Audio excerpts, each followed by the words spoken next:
అలాగే గురువు గురించి సార్, తల్లి తండ్రి గురించి కూడా చెప్పాలి. ఎందుకంటే నేను చాలాసార్లు అడుగుతుంటాను సార్, తండ్రి కొడుకును పక్కన కూర్చోబెట్టుకుని అడిగాడంట, ఒరే నాన్న నేను చనిపోతే నువ్వు ఏడుస్తావనంటే నేను ఏడవని డాడీ అన్నాడు. నీకు జన్మనిచ్చినాను రా అన్నాడు. అయితే ఏమి, నీకోసం ఎంతో త్యాగం చేశాను రా, చేసింటే నువ్వు మనిషి కాదు అనుకో, నువ్వు కసాయి అనుకో, నువ్వేమని అనుకో డాడీ, నువ్వు బండరాయి అనుకో. అప్పుడు అబ్బాయి చెప్పాడు, ఓ నాన్న మీరు చనిపోయిన తర్వాత నేను ఏడుస్తానో లేదో మీకు ఎలా తెలుస్తుంది డాడీ? మీరు చనిపోయిన తర్వాత నేను ఏడుస్తానో లేదో మీకు ఎలా తెలుస్తుంది డాడీ? మీరు బ్రతికుండగా మీ కంట్లో కన్నీరు రాకుండా చూస్తే దమ్మున కొడుకు డాడీ వీడున్నమాట. ఇది తండ్రి విలువ గురించి చెప్తాం సార్. గురువు గురించి మరి గురువు గురించి చెప్పేటప్పుడు సానియాను తయారు చేయాలన్నా, సోనియాను తయారు చేయాలన్నా, ఒసామాను తయారు చేయాలన్నా, ఒబామాను తయారు చేయాలన్నా, బిల్ కలెక్టర్ను తయారు చేయాలన్నా, బిల్ క్లింటన్ను తయారు చేయాలన్నా, జ్ఞాన దాహాన్ని తీర్చే రక్షిత మంచినీటి చెరువు లాంటి గురువుల్ని గౌరవిస్తే నీ బ్రతుకు బంగారమేం నాయన అని చెప్తాం సార్. ఎందుకంటే తల్లి, తండ్రి, గురువు ఈ 3 స్థానాలు సార్.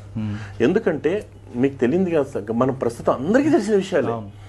ఇప్పుడున్నటువంటి పరిస్థితుల్లో ఈ 3 విలువలు కాపాడుకుంటే, ఈ ముగ్గురిని గౌరవించగలిగినటువంటి వాళ్ళు ప్రపంచం ఎక్కడైనా కానీ సార్ భవిష్యత్తులో ఉన్నత స్థానానికి వెళ్తారనేటువంటి నమ్మకం, ప్రగాఢ నమ్మకం ఉంది కదా సార్. భార్య గురించి చెప్పండి సార్.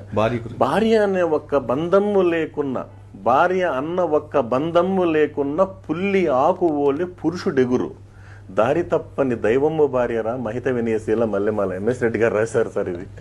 కానీ భార్య సమంటం కదా సార్, సర్వాన్ని వదులుకొని, తల్లిదండ్రులు ఇచ్చినట్టు జన్మనిచ్చినటువంటి తల్లిదండ్రులు అందరినీ వదులుకొని మన దగ్గరకు వస్తున్నారంటే మనం ఇవ్వాల్సిన గౌరవం ఇస్తే ఖచ్చితంగా కుటుంబం నిలబడుతుంది సార్. అక్క చెల్లెల గురించి అక్క చెల్లెలు అంటే సార్, ఆడపిల్ల అనే విషయానికి వస్తే విషయం చెప్తున్నా సార్, ఆడపిల్ల అయిపోతా ఉంది. ఇప్పుడు ఈ ప్రస్తుత ఈ పోటీ ప్రపంచంలో ఈ ముందు డబ్బుకి ఇస్తున్నంత విలువ సార్ మానవ సంబంధాలకు ఇవ్వడం లేదు సార్.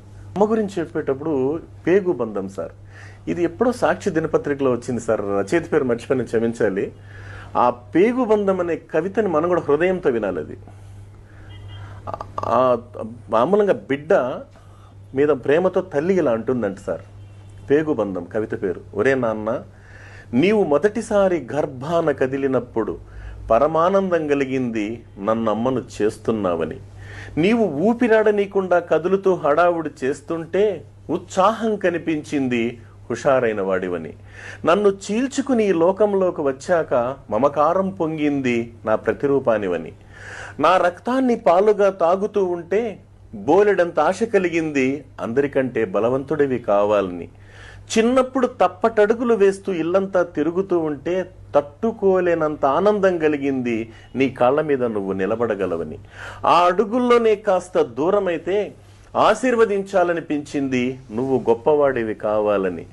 జీవన ఒత్తిడిలో పడి నన్ను మరచిపోతే కొండంత ధైర్యం వచ్చింది నేను లేకపోయినా నువ్వు బ్రతకగలవని.